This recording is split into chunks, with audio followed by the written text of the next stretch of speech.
programa passado, nós falamos sobre endometriose com o nosso convidado, o Dr. Eduardo Honorato. Se você não assistiu, vai lá no Canção Nova Play. Tem programas incríveis com ele e com a esposa, testemunho lindo desse casal. Mas eu nem vou dar dica, vocês vão lá e olha, divulguem, porque são informações preciosíssimas.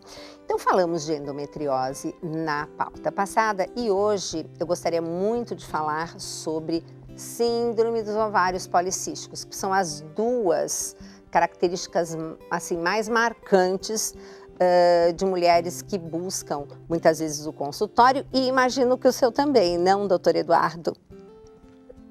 Bastante. Então, bom, vou elencar aqui umas perguntas e você fica à vontade para passear como você preferir. Então, primeiro para a gente explicar o que é a gente chama de SOP, né? Síndrome dos ovários policísticos, e se tem algum grupo de, assim, de mulheres que são propensas, são mais, assim, propensas a desenvolvê-la, né? Como que ela pode ser diagnosticada, quais os sintomas mais comuns, se é, assim, necessário sempre o uso de anticoncepcional para o tratamento e por quê, se a alimentação e estilo de vida podem contribuir para melhorar ou até cura. Eu acho muito pesado quando a gente fala a palavra cura, né? Mas, enfim, a melhora de todo o quadro. E na sua experiência clínica, doutor Eduardo Honorato, quais os tratamentos para a SOP que o senhor tem obtido mais resultados? Quais são? É isso. Então, do início, né? Então, a síndrome dos ovários policísticos, futuramente vai ser até trocado esse nome, eu acredito, né? Porque é uma síndrome metabólica, é uma síndrome endócrino-metabólica. Basicamente, não precisa ter os ovários policísticos para você ter a síndrome. Então, quer dizer, colocar o nome da síndrome de ovários policísticos que não depende da presença desses ovários, do aspecto policístico para definir, mas, enfim, é uma alteração metabólica endócrina que, geralmente, é o que acontece. A fisiopatologia principal, básica da SOP é resistência insulínica. Então, quer dizer, as células, principalmente as células da teca ovariana e da granulosa do ovário, não conseguem utilizar tão bem essa insulina por algum problema de receptor de insulina e não conseguem produzir os hormônios adequadamente. Alguns hormônios, né, pelo ovário, são produzidos em excesso, equivocadamente, muitas vezes hormônios androgênicos, principalmente testosterona, e outros deficientes. Então essa alteração, um hiperandrogenismo, um aumento da testosterona, isso associado com outros hormônios mais baixos, progesterona mais baixa, às vezes até estradiol mais baixo, vai causar alterações sistêmicas, alterações na mulher. Esse excesso de hormônios androgênicos pode causar mais acne, e geralmente os sintomas que a gente encontra, os sinais, aliás, né? Aumento de acne, queda de cabelo, aumento de pelos, pele mais oleosa. Então isso tudo é por excesso de hormônios androgênicos, o hiperandrogenismo. Em algumas mulheres há o hiperandrogenismo, mas não necessariamente ela tem esses sintomas. Muitas vezes algumas mulheres, apesar de ter uma pele boa, não ter excesso de pelo, têm hormônios androgênicos aumentados.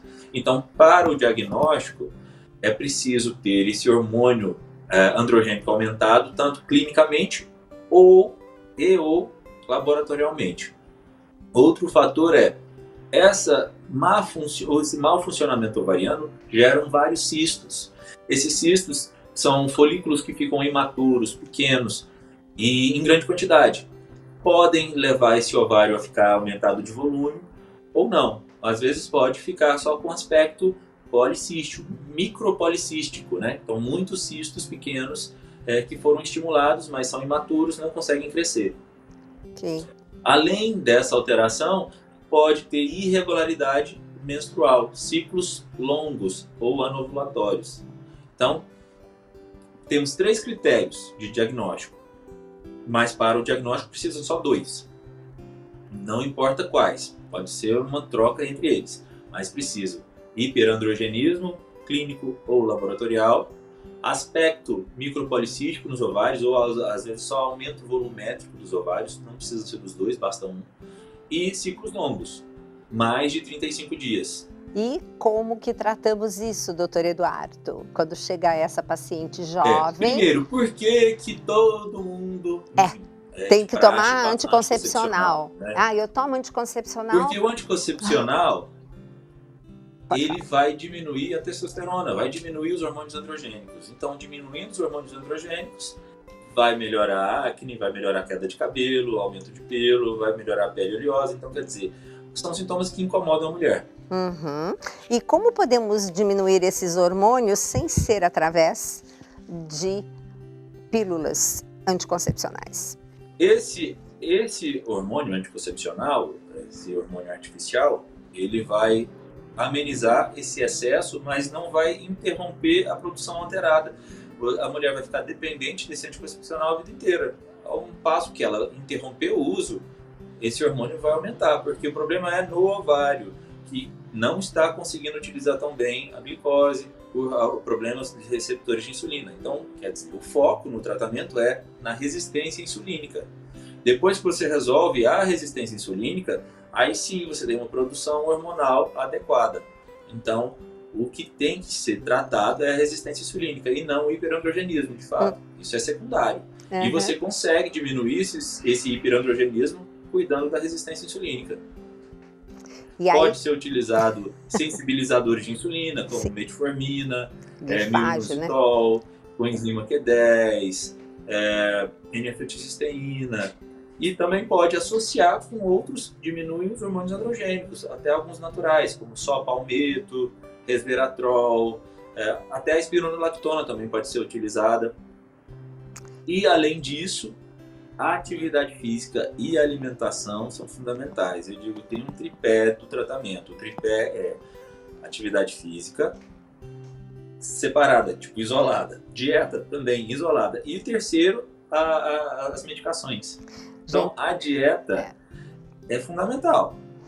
É remédio você caminhar, fazer uma caminhada todos os dias, né? É uma coisa importante. Sabemos que quem tem endometriose, muitas vezes por causa de dor, ela está até impossibilitada de fazer tanto quanto ela gostaria, mas uma hidroginástica até consegue.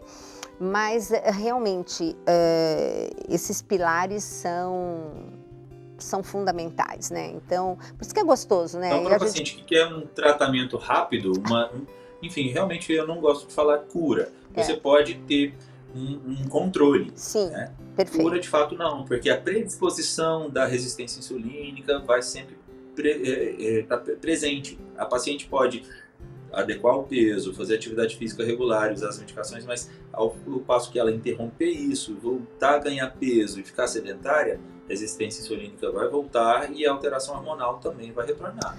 Bom, doutor Eduardo, acho que a gente passeou por várias searas, acho que deu para contemplar bastante, né? Sim. Então, deixar aqui o nosso e-mail, tá? Caso você tenha alguma questão que ainda não ficou esclarecida, podemos fazer aqui um programa com o doutor Eduardo no tvcn.saopaulo@cançãonova.com. Então, tvcn.saopaulo@cançãonova.com. Doutor Eduardo, muito obrigada. Deixo aqui o senhor para fazer as suas últimas considerações, por favor.